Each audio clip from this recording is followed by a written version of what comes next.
Save Mayrina. Man, do I hate this quest. Or more precisely, I hate the ending of this quest. If you're playing a mostly good character, it's forced and unsatisfying. And it annoyed me enough that I thought I'd talk about it here. Now for the most part, Mayrina's done an amazing job filling Baldur's Gate 3 with tons of ways to complete quests, tons of reactivity to your class and previous choices. It's kind of insane how many ways there are to do things in this game. That's why I was surprised, and not in a good way, by the Save Mayrina quest. But before we get too far into it, be warned there will be heavy spoilers for the Save Mayrina quest, as you might expect, since we're going to be talking about the ending. So very early in Act 1, you can run into the quest called Save Mayrina. Not far from the blighted village, you'll overhear a confrontation between two men and an old woman. If you approach, you'll trigger a cutscene in which you learn that the two men are looking for their sister Mayrina. It seems that since her husband's death, Mayrina has been distraught and has gone to the old woman for help. But she hasn't returned, and the two brothers are convinced that the old woman is a hag and has done something to their sister. Auntie Ethel, the old woman, denies this and tells the brothers that she's never seen Mayrina, but she'll gladly help look for them. And it's at this point that your character can intervene. Now it's possible that you've already met Auntie Ethel at the Druid Grove, and if you have, the dialogue will be slightly different here, but in any case, you can either take Auntie Ethel's side,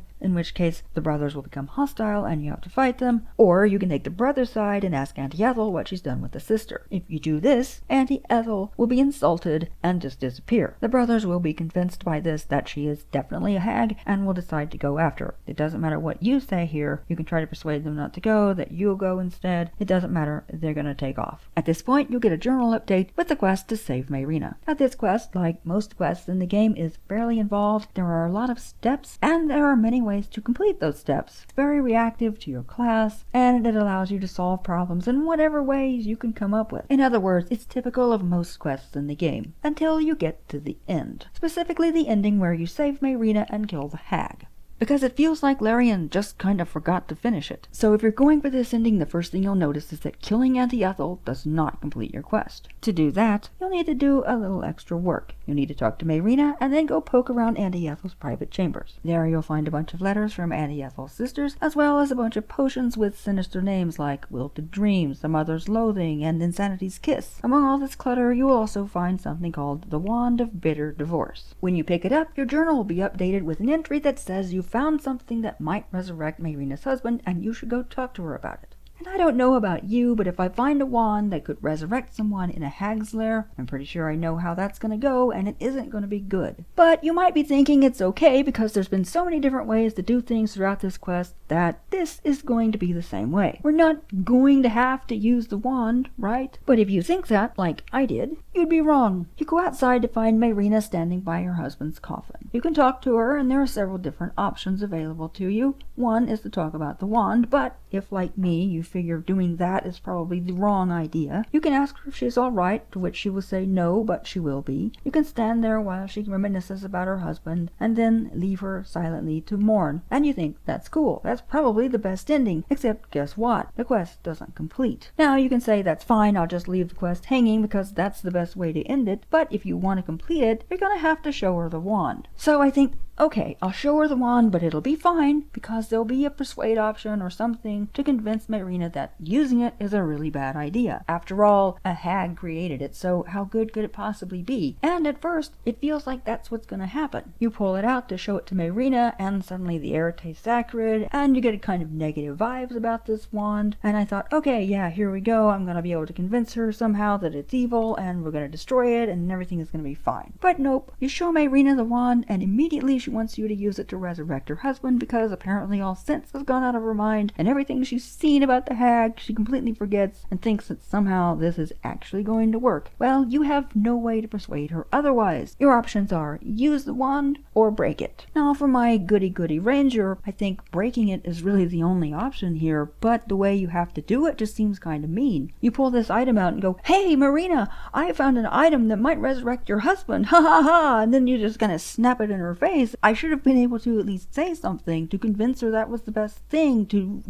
remind her that Auntie Ethel was a hag, and even though she technically keeps her promises, it's always in the most cruel and twisted way. But there's none of that. The conversation ends, Mayrina runs off crying. Now that's not the worst possible ending, of course. That would be leaving her with Auntie to face whatever grim future she had left, but it's not very satisfying either. So I think, okay, I'll go back and use the wand. It'll go bad because we know it's gonna go bad, It's gonna be a zombie.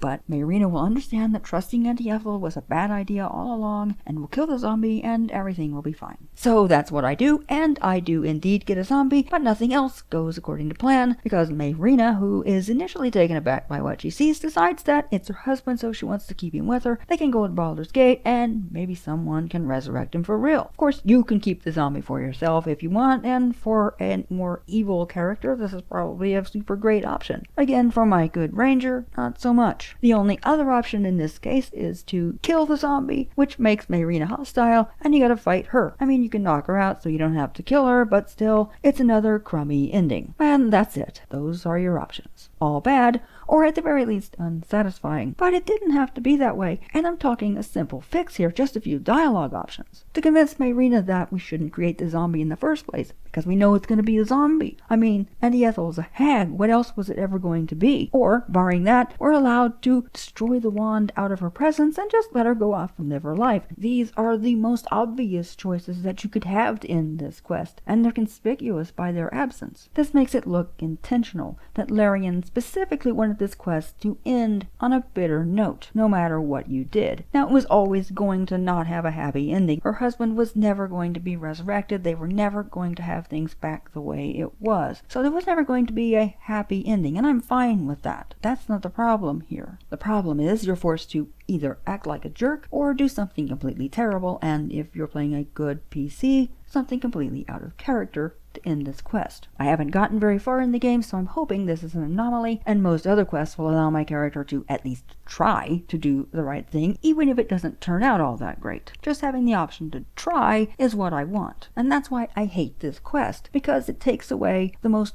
reasonable option that's right there that would cost the devs nothing to put in, but it simply seems to be left out so that we get a bad ending. And maybe that's not what Larian meant to convey. After all, they do let us break the wand and not make the zombie, so I suppose that's a good ending in a way, but it still feels unsatisfying and, to be honest, a little bit unfinished, like the quest was initially supposed to end during the conversation where you can make the deal with Auntie Ethel for a stat increase or save Mayrina's life. After all, that conversation is full of intimidates and persuade options and dice rolls, and then they realize that, oops, you can also kill her outright and not get this conversation, so we need to end it somewhere else, and they just kind of tacked on this ending as an afterthought. Whatever the case may be, the options offered to me didn't suit my character very well. Anyway, yeah, rant over. Baldur's Gate 3 really is a great game, and I'm enjoying my time with it. The Save Mayrina quest is just a minor thing along the way that bothered me a little, so I thought I'd share it with you guys. Let me know in the comments what you think. Have you played this quest? Did you get an ending that you liked? While you're down there, if you like this video, why not like and subscribe for more stuff like this? As always, thanks for watching, and we'll see you next time.